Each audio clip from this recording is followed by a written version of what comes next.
આમ તો વિદ્યાર્થીઓ માટે ખૂબ જ અઘરું કહેવાતું ધોરણ 12 કોમર્સનું અકાઉન્ટનું પેપર જે પરીક્ષાની શરૂઆતમાં લઈ લેવામાં આવે છે, પરંતુ આ વખતે અકાઉન્ટની પરીક્ષા અંતિમ દિવસે રાખવામાં આવી છે, એટલે કે છેલ્લું પેપર 17 માર્ચે ધોરણ 12 કોમર્સનું અકાઉન્ટનું છે અને જેને લઈને વિદ્યાર્થીઓને સરળતા રહે તેઓએ કયા પ્રકારની તૈયારી કરવી જોઈએ તે માટેની જાણકારી અકાઉન્ટનું શિક્ષણ આપતા જીગરકુમાર દરજીએ આપી છે। તેમણે જણાવ્યું કે અકાઉન્ટ પેપરની તૈયારી કરતી વખતે તમારે શું ધ્યાન રાખવું જોઈએ। પાઠ્યપુસ્તક અને છેલ્લા 5 વર્ષના બોર્ડના પેપર અત્યારે જો તમે તૈયાર કરી લો તો તમને આગળની આ અકાઉન્ટ પેપરની પરીક્ષા આપવામાં સરળતા રહેશે। જીગરકુમાર દરજી જે છેલ્લા 13 વર્ષથી અકાઉન્ટ વિષયનું શિક્ષણ આપે છે, ધોરણ 12 કોમર્સના વિદ્યાર્થીઓનું 17 માર્ચે અંતિમ પેપર છે અને એકાઉન્ટ વિષયનું છે।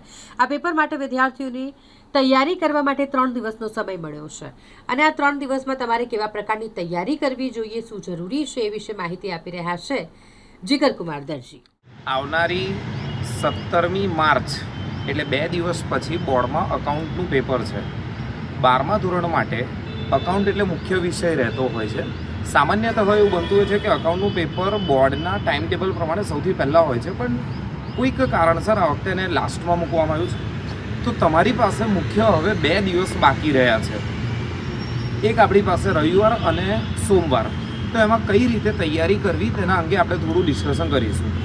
સૌપ્રથમ આખું વર્ષ આપણે મહેનત કરેલી છે, તો બાકીના 2 દિવસોમાં કોઈ પણ પ્રકારની એક્સ્ટ્રા વર્ક કરવાની જરૂર નથી, અલગ અલગ પેપર સેટ કે એવું કશું કરવાની જરૂર નથી। ફક્ત ને ફક્ત પાઠ્યપુસ્તકને આધારે જ જજો અને બને તો છેલ્લા 5 વર્ષના બોર્ડના પેપર ખાસ જોઈને જવા। ત્યારબાદ અલગ અલગ વિભાગની વાત કરીએ તો વિભાગ એ અને બી માટે એટલે MCQ અને SQ માટે તમારે શું કરવાનું છે, તો તે ચોપડીનું લાઇન ટુ લાઇન જોઈ લેવાનું છે। એક વખત બ્લ્યુપ્રિન્ટને રિફર કરવી અને બ્લ્યુપ્રિન્ટને આધારે નક્કી કરવું કે કયા ચેપ્ટરમાં SQ કે MCQ નથી, તો એની થિયરી ઇગ્નોર કરવી। નેક્સ્ટ આફ્ટર સેક્શન Cની વાત કરીએ તો એમાં 3 માર્ક્સના આપણાને દાખલા આવે છે।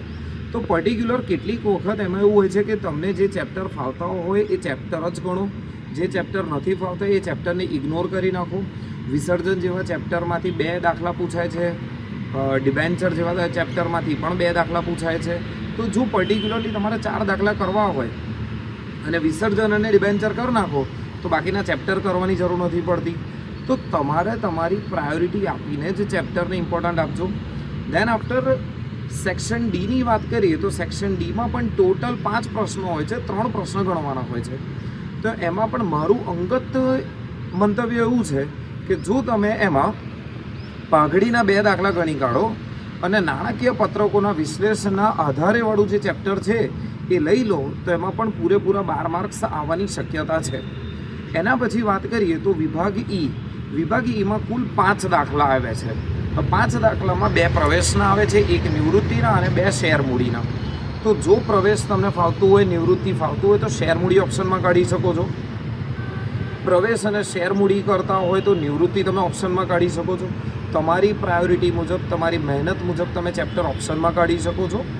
ચેપ્ટર ઓપ્શનમાં કાઢવાથી પણ તમારા માર્ક્સને કોઈ જ ફરક નથી પડતો। હા, એક વસ્તુ 100% કહીશ, જો પ્રવેશ અને નિવૃત્તિ અટેન્ડ કરતા હોય તો મૂડીવાળા હવાલા 100% ધ્યાનમાં રાખવા।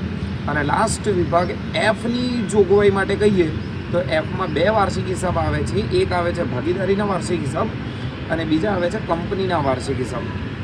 ભાગીદારીના વાર્ષિક હિસાબોમાં પ્રોપર હેડિંગ મારવાના, કોલમ, સ્કેલ અને પેન્સિલનો ઉપયોગ કરીને જ ડ્રો કરવાના છે અને એ મુજબ એની યોગ્ય રીતે અસર આપતા જાઓ કાચા સર્વેમાંથી।